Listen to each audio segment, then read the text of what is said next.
Est-ce que vous me confirmez cette histoire, cette légende, qui veut que Kylian Mbappé, adolescent, en tout cas le père de Kylian Mbappé alors qu'il était adolescent, a entrepris des démarches auprès de la FECAFOOT en disant écoutez, regardez mon fils, c'est un jeune qui monte, je suis moi-même Camerounais, Wilfried Mbappé, il serait peut-être intéressant de le regarder pour l'avenir. Est-ce que vous confirmez cette histoire ? Moi, je peux dire quelque chose dessus.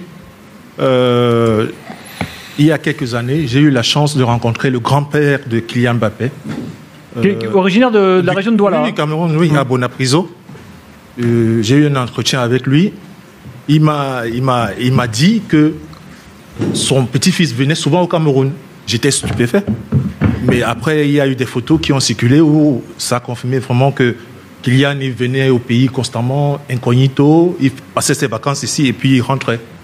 Donc, ça pourrait être vrai que cette histoire de Mbappé qui serait venu, qui aurait été proposé à la fédération, voilà, ça pourrait être vrai cette histoire.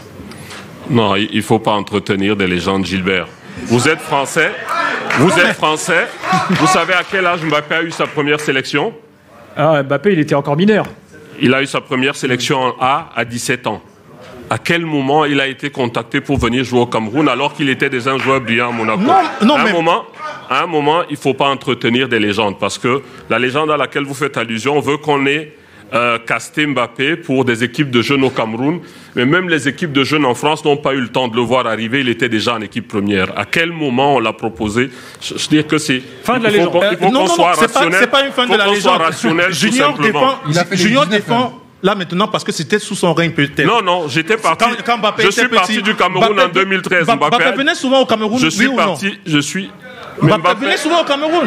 Il était au Cameroun junior. Sauf si vous ouvrez une polémique sur l'âge de Mbappé. Je dis que, en l'état actuel de son état civil, il n'est pas possible qu'il ait été proposé à une équipe du Cameroun. C'est une affaire d'arithmétique. Moi, je ne fais pas des incantations, c'est de l'arithmétique.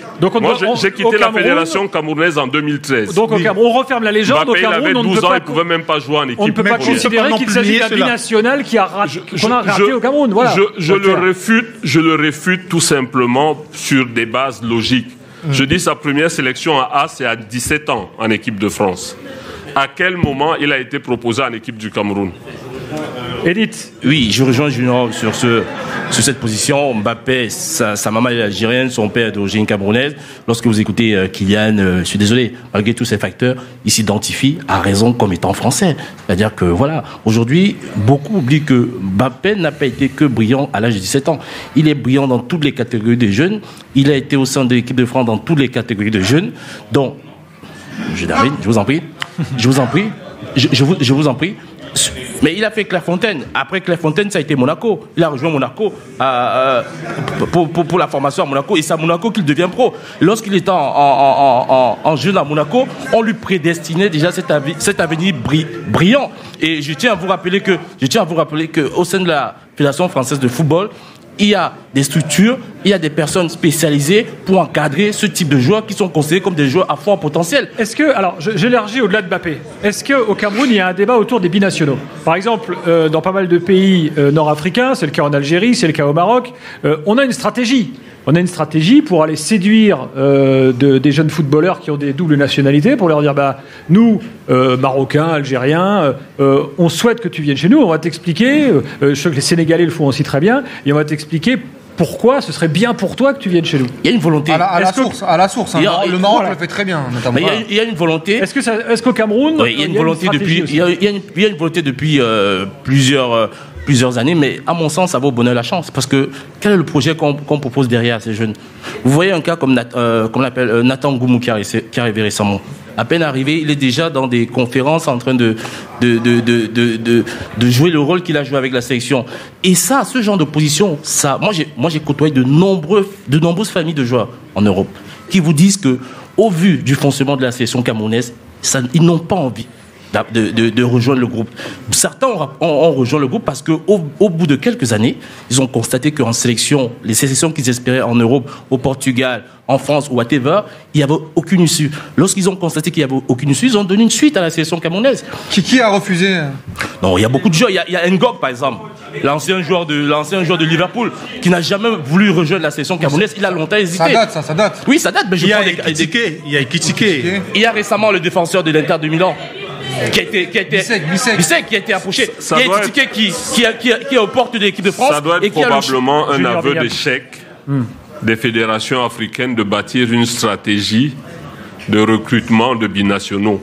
C'est probablement un très gros aveu d'échec. Vous avez parlé de la génération du début des années 2000, qu'on voyait comme potentielle championne du monde ou qui pouvait aller au moins jusqu'à une demi-finale. Dans cette génération-là, vous aviez un binational qui arrivait sur le tard. Si mes souvenirs sont exacts, c'est Jean-Joël Perrien-Doumbé. Tous les autres avaient été formés ici. Donc, il y a aussi d'autres cas. Moi, je me rappelle de Joël qui venait. Oui. Je me souviens par exemple de Matip, qui lui est venu et qui a grandi en Allemagne. Il a vécu un scandale. Il est reparti aussi vite. Non, il a vécu un scandale. Il est arrivé en sélection. Il a constaté les dysfonctionnements qu'on décrit actuellement. Il a pété un câble. Mais il a dit plus jamais qu'il est venu. Gilbert, il est quand même resté un peu à Souékoto. Mais pour le cas de Désiré Doué, dernièrement, récemment, Désiré Doué. Il voit rien, Désiré Doué, non? Oui, lui non plus. Il n'a pas pu être enrôlé par sa fédération parce que ils n'ont pas pu le garder. Donc, le frère de Désiré Doué, Guéla, joue pour la Côte d'Ivoire.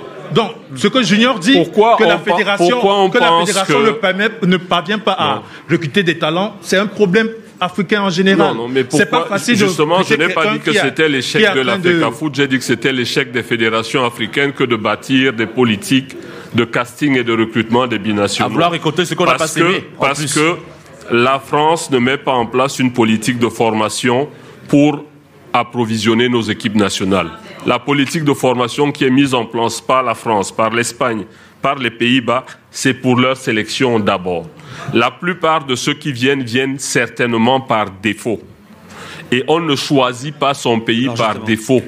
On le choisit par devoir d'abord.